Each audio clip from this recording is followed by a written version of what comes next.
Okay. आज जो है हम लोग स्ट्रेस स्ट्रेन कर्व को थोड़ा कंटिन्यू करेंगे। लास्ट क्लास में अपन ने माइल्ड स्टील का कर्व देखा था, स्ट्रेस स्ट्रेन कर्व देखा था लास्ट टाइम पे। आज अपन जो है कंक्रीट का कर्व देखेंगे। ठीक है, तो मैं थोड़ा सा एक ग्राफ बना लूँ यहाँ पे एक छोटा सा।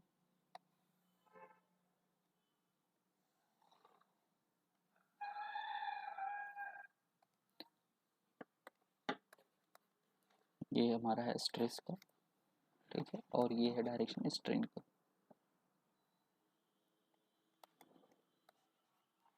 ठीक है, अब हम लोग क्या कर रहे हैं, कंक्रीट के लिए स्ट्रेस स्ट्रेन कर्व निकाल रहे हैं। किसके लिए निकाल रहे हैं हम?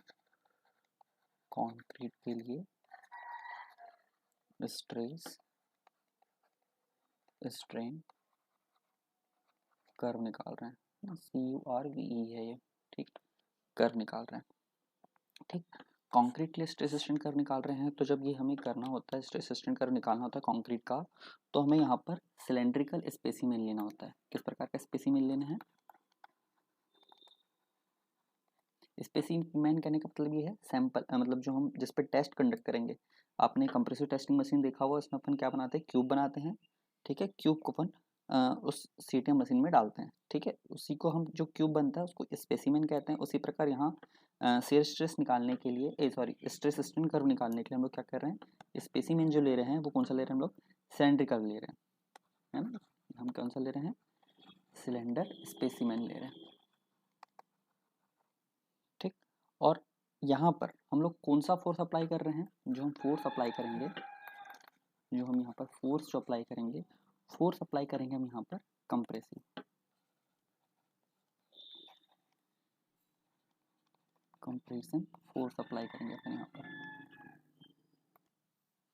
ठीक है, तो ये आपने कंडीशन सारी देख ली है। ये बहुत इंपॉर्टेंट है आपके लिए, जब स्ट्रेस स्ट्रेन कर्व निकाला जाता है तो हमें ये चीज़ ध्यान रखना है। कंक्रीट के लिए हम किस प्रकार का फोर्स अप्लाई कर रहे हैं, कंप्रेसिव फोर्स अप्लाई कर रहे हैं। और माइल्ड स्टील के लिए अपन ने कौन सा दिया था, टेंसाइल फोर्स दिया था। जो स्टील वाला था उसमें अपन ने क्या किया था, उस स्टील को अपन ने खींचा था, उसमें मतलब टेंशन फोर्स अप्लाई किया था। इसमें हम क्या कर रहे हैं, कंप्रेस कर रहे हैं, मतलब कंप्रेसिव फोर्स लगाकर हम इसका क्या निकालेंगे, स्ट्रेस स्ट्रेन कर्व निकालेंगे। ठीक है, तो देखिए इसमें जो कर्व प्राप्त होते हैं,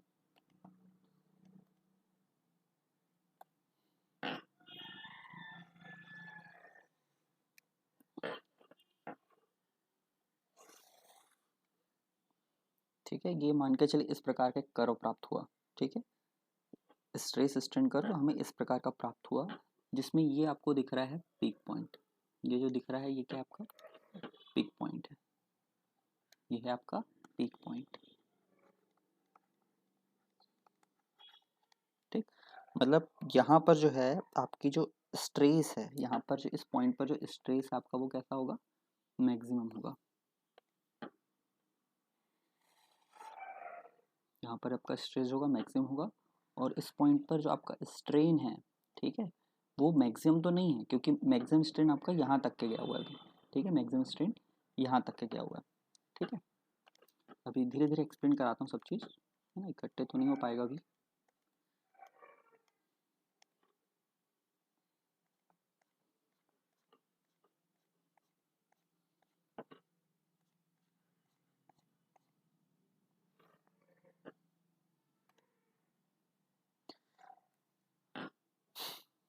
ठीक है, ये आपका जो होता है, ये पिक पॉइंट के प्रीवियस वाला, ये जीरो मान के चलिए, जीरो है। जीरो से लेकर जो पिक पॉइंट तक के जो कर्व प्राप्त हुआ है ना, ये कौन सा पार्ट कहलाता है, ये पार्ट कहलाता है हमारा असेंडिंग पार्ट कहलाता है। कौन सा पार्ट कहलाएगा हमारा, असेंडिंग पार्ट कहलाता है। ठीक है, क्योंकि यहाँ से क्या हुआ है, बढ़त रहा है। ठीक है, इसलिए क्या हुआ है, असेंडिंग पार्ट है ये। जीरो से लेकर क्या हुआ है, पीक पॉइंट तक के बढ़ा है। ठीक है, देन पीक पॉइंट के बाद यहाँ पर देखिए क्या हुआ है, इसमें कमी आई है, तो मतलब ये कौन सा पार्ट हो जाएगा आपका, डिसेंडिंग पार्ट हो जाएगा।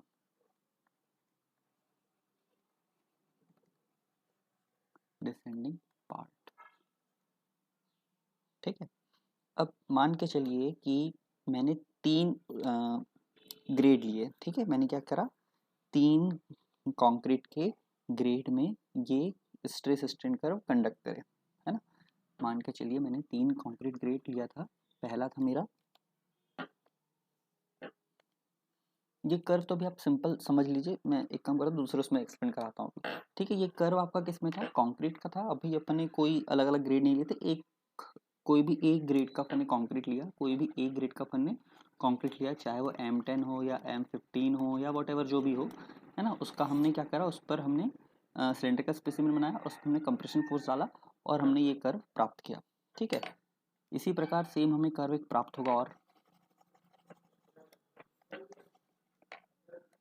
ठीक है, इसके बाद अपन क्या कर रहे हैं, ये जो एक ग्रेड के लिए था, ये एक सिंगल ग्रेड के लिए एक कर्व प्राप्त हुआ था। अब हम लोग क्या कर रहे हैं, तीन प्रकार के ग्रेड लेंगे। ठीक है, तीन प्रकार के क्या लेंगे हम, ग्रेड लेंगे।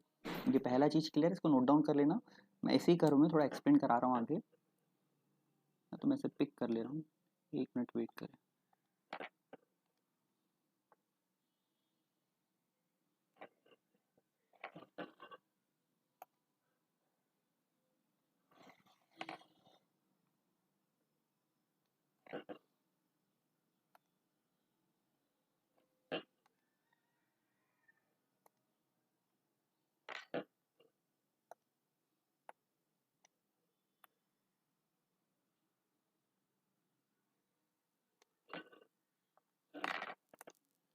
ठीक है, वो वाला हो गया आपका, एक अलग सिंगल ग्रेड के लिए था। अब मैं इसी कर्व में, अब इसी उसमें मान के चलिए आपका कर्व प्राप्त नहीं हुआ है अभी, है ना। मान के चलिए आपको कोई भी कर्व प्राप्त नहीं हुआ है, कोई पिक पॉइंट प्राप्त नहीं हुआ है, कोई डिसेंडिंग कुछ भी प्राप्त नहीं हुआ है। ठीक है, अब आप क्या कर रहे हैं, तीन प्रकार के ग्रेड लिया आपने, तीन प्रकार के क्या लिया, ग्रेड लिया, अलग अलग तीन प्रकार के ग्रेड लिया। एक है MX, एक है MY और एक है MZ, है ना। ये थोड़ा सा समझने में दिक्कत करेगा हो सकता है स्टार्टिंग में, बट ये आगे आपको समझ में, तो ये मान के चलिए आपका रटने की आपको कहीं जरूरत नहीं पड़ेगी। आप लोग जैसे रटोगे आगे चल के, बहुत सारी चीज़ें इसमें RCC में बोलते रखना पड़ता है। यदि आपने चीज़ समझ ली तो आपको मैक्सिमम चीज़ें रटने की जरूरत नहीं पड़ेगी। ठीक है, मैक्सिमम चीज़ आपको रटने की जरूरत नहीं पड़ेगी, आपको एकदम कॉन्सेप्ट इसमें क्लियर हो जाएगा। ठीक है, तो मैंने क्या कहा, आपको तीन ग्रेड ले लेना है, MX, MY एंड MZ। तीन ग्रेड ले लिया आपने।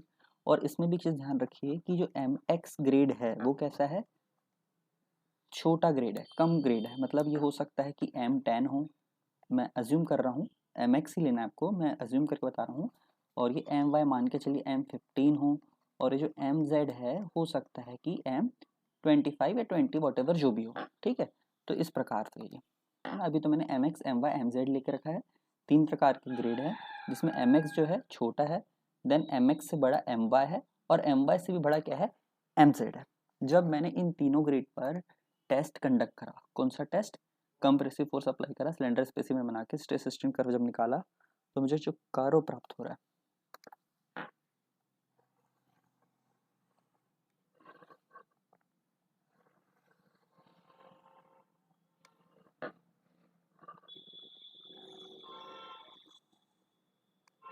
मुझे इस प्रकार का कर्व प्राप्त हो रहा है। ठीक है, मुझे इस प्रकार का कर्व प्राप्त हो रहा है, जिसमें पहला जो कर्व है वो MX का है, दूसरा जो कर्व है वो MY का है, और तीसरा जो कर्व है वो MZ का है। ठीक है, तीन प्रकार के कर्व प्राप्त हुए हमें, अलग अलग ग्रेड में हमें अलग अलग ग्रेड, अलग अलग कर्व प्राप्त हो रहे हैं। इसके पहले जो था इसमें हमने एक ही ग्रेड लिया था, इसलिए हमें एक ही कर्व प्राप्त हुआ था।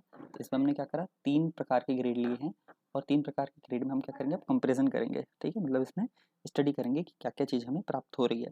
ठीक है, तो इसमें देखेंगे सबसे पहले कि पिक पॉइंट कहाँ पर है। हमने नोटिस ये करा कि इन तीनों का एक ही स्ट्रेन पर, किसी एक पर्टिकुलर स्ट्रेन पर क्या हो रहा है, पीक पॉइंट आ रहा है, एक पर्टिकुलर स्ट्रेन पर। ठीक है, पर्टिकुलर स्ट्रेन पर, पर्टिकुलर स्ट्रेन पर इन तीनों पर पिक पॉइंट आ रहा है, और वो स्ट्रेन की वैल्यू कितनी होती है ये आपको याद रखना है हमेशा, 0.002। ठीक है, आपको यहाँ ग्राफ के बीच में नहीं बनाना है, आपको नीचे बनाना है, मैं नीचे ही बना देता हूँ, आप लोग नहीं तो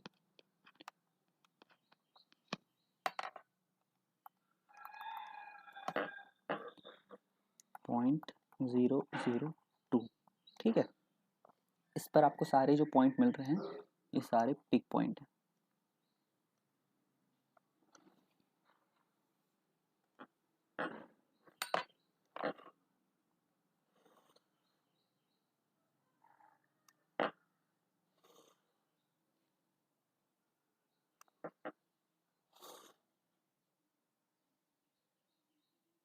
सारे के सारे कैसे हैं, पिक पॉइंट है।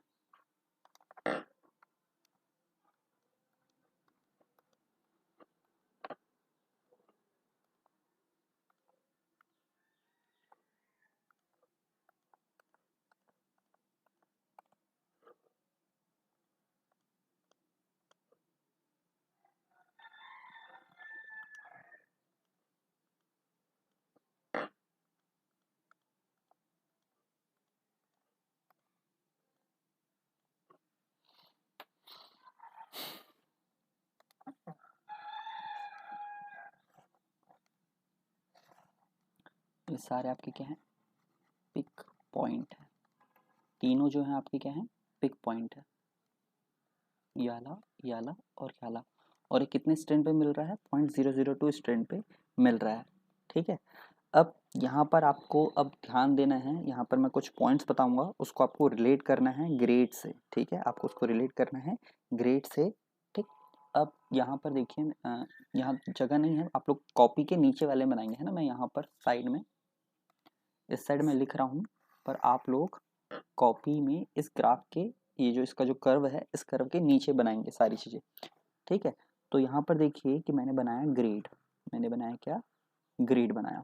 ठीक है, कौन कौन से ग्रेड बना दिया मैंने, मान के चलिए M20 ले लिया, एक M25 ले लिया और एक M30 ले लिया। ठीक है, अब मैं इसे मान ले रहा हूँ कि जो मेरा M20 है वो MX है, M15 जो है MY है, सॉरी M25 जो MY है, M30 जो है मेरा MZ है।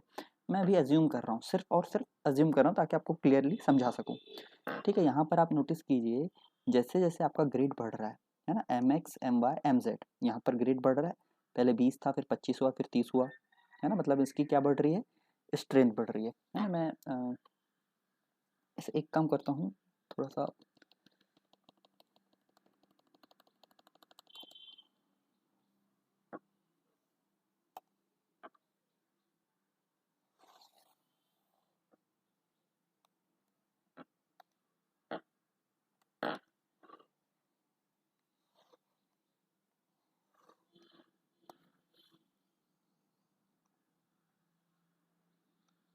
होप कि आपको डायग्राम दिख रहा होगा, कर्व दिख रहा होगा प्रॉपर, है ना। अब देखिए मैं यहाँ पर लिख देता हूँ ग्रेड, ग्रेड की बात करूँ, M20 लिया था मैंने, एक लिया था मैंने M25 और एक लिया था मैंने M30। इसे मैंने समझाने के लिए MX माना और इसे MY माना और इसे मैंने MZ माना। ठीक है, क्योंकि MX छोटा है सबसे, तो 20 सबसे छोटा है इन दोनों में से। फिर उसके बाद MY MX से बड़ा है, तो 20 बड़ा है, सॉरी 20 छोटा है 25 से, और MZ इन दोनों से बड़ा है, तो 30 20 और 25 से दोनों से बड़ा है। तो मैंने MX MY MZ ले लिया है। अब यहाँ पर ध्यान दीजिए, जैसे जैसे ग्रेड बढ़ रहा है, जैसे जैसे ग्रेड में इंक्रीमेंट आ रहा है, जैसे जैसे ग्रेड बढ़ रहा है, ग्रेड बढ़ना मतलब कैरेक्टरिस्टिक स्ट्रेंथ जैसे जैसे बढ़ रही है मेरी, कैरेक्टरिस्टिक स्ट्रेंथ जैसे जैसे बढ़ रही है मेरी, तो यहाँ पर आप देखिए, ये सॉरी ग्रेड जैसे जैसे बढ़ रहा है मेरा, तो कैरेक्टरिस्टिक स्ट्रेंथ जो है मेरी, स्ट्रेंथ जो है मेरी कैसी हो रही है, इंक्रीज हो रही है। इसे दूसरे से कर देते हैं, ग्रेड बढ़ने के कारण मेरा क्या हो रहा है, स्ट्रेंथ भी कैसी हो रही है, इंक्रीज हो रही है। ठीक है, स्ट्रेंथ तो बढ़ ही रही है, साथ साथ क्या हो रहा है, ब्रिटलनेस भी बढ़ रही है, ब्रिटलनेस भी बढ़ रही है, मतलब भंगुरता बढ़ते जा रही है ना। मतलब देखो, कंक्रीट क्या हो रहा है, जैसे जैसे ग्रेड बढ़ रहा है तो उसकी कंप्रेसिव स्ट्रेंथ बढ़ेगी। ग्रेड का कंक्रीट का जैसे जैसे ग्रेड बढ़ रहा है, कंक्रीट का जैसे जैसे ग्रेड बढ़ रहा है, वैसे वैसे क्या हो रही थी, कंप्रेसिव स्ट्रेंथ बढ़ रही है। और कंप्रेसिव स्ट्रेंथ बढ़ रही, दैट मीन्स क्या है, इसका ब्रिटलनेस बढ़ रही है। कंप्रेसिव स्ट्रेंथ बढ़ रही है मतलब क्या है, इसका ब्रिटलनेस बढ़ रही है। और इसमें एक और चीज़ मैं क्लियर कर दूँ आपको, कि जो आपका दूसरे जो ग्रेड रहते हैं, दूसरे ग्रेड कहने का मतलब क्या है, यहाँ पर FE415, FE250 और FE500, है ना। ये सारी चीज़ें इन स्टील के लिए भी एप्लीकेबल है, स्टील के ग्रेड के लिए भी ये सारी चीज़ें एप्लीकेबल है। ठीक है, ये 250 क्या होता है आपका, माइल्ड होता है, माइल्ड स्टील कहलाता है। ठीक है, बाकी ये दोनों HYSD की कैटेगरी में आती है। ठीक है, HYSD की कैटेगरी में आती है। HYSD का फुल फॉर्म आपको पता होगा, हाई यील्ड स्ट्रेंथ डिफॉर्मेशन या हाई यील्ड स्ट्रेंथ डिफॉर्म बार। ठीक है, ये आपको पता होगा आई थिंक, और यदि नहीं पता होगा तो मुझे बता देना, मैं आपको इसको अलग से वीडियो में बता दूंगा। ठीक है, और TMT का भी फुल फॉर्म आपको पता होगा और ये क्यों यूज़ करते हैं, ये सारी चीज़ आपको मेरे ख्याल से ये मैं मान के चलता हूँ कि आपको आती होगी। ठीक है, नहीं आती होगी तो आप मुझे बता देंगे, मैं ऐसे एक्सप्लेन करा दूंगा दोबारा से। ठीक है, कोई इशू नहीं। अब यहाँ पर ध्यान दीजिए कि जैसे जैसे यहाँ स्टील में भी, स्टील के ग्रेड में भी जैसे जैसे इंक्रीमेंट हो रहा है ना, Fe250 Fe415 500, तो इसमें भी क्या है, ग्रेड बढ़ने के साथ साथ स्ट्रेंथ बढ़ रहा है। यहाँ पर भी स्ट्रेंथ क्या हो रहा है, बढ़ रहा है। और वैसे ही यहाँ पर भी क्या हो रहा है, ब्रिटलनेस बढ़ता है। वैसे ही यहाँ पर भी क्या होता है, ब्रिटलनेस बढ़ता है। ये सबसे पूछा जाने वाला क्वेश्चन है कि स्टील का यदि ग्रेड यदि बढ़ता है तो उसकी ऑप्शन पूछा जाता है, क्या उसकी डक्टाइल प्रॉपर्टी बढ़ेगी या उसका ब्रिटलनेस बढ़ेगा या दोनों बढ़ेंगे या नन ऑफ द अबव करके पूछा जाता है। ठीक है, क्वेश्चन क्या पूछा जाता है कि यदि स्टील का ग्रेड जो है बढ़ रहा है तो पहला ऑप्शन पूछा जाएगा, उसका ब्रिटलनेस इंक्रीज होगा, बी ब्रिटलनेस डिक्रीज होगा, सी डक्टिलिटी इंक्रीज होगी, डी डक्टिलिटी डिक्रीज होगी।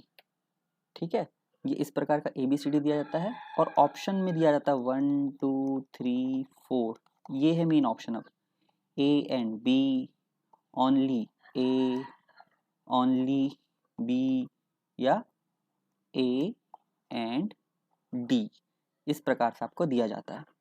ठीक है, तो आपको यहाँ ध्यान देना है ना, आपको ध्यान देना है कि जैसे जैसे कोई भी चीज़ हो, कोई भी मटेरियल हो, जैसे जैसे उनका ग्रेड बढ़ेगा, जैसे जैसे उनका ग्रेड बढ़ेगा उनमें ब्रिटलनेस बढ़ेगी और उनकी डक्टिलिटी कैसी होगी, कम होगी।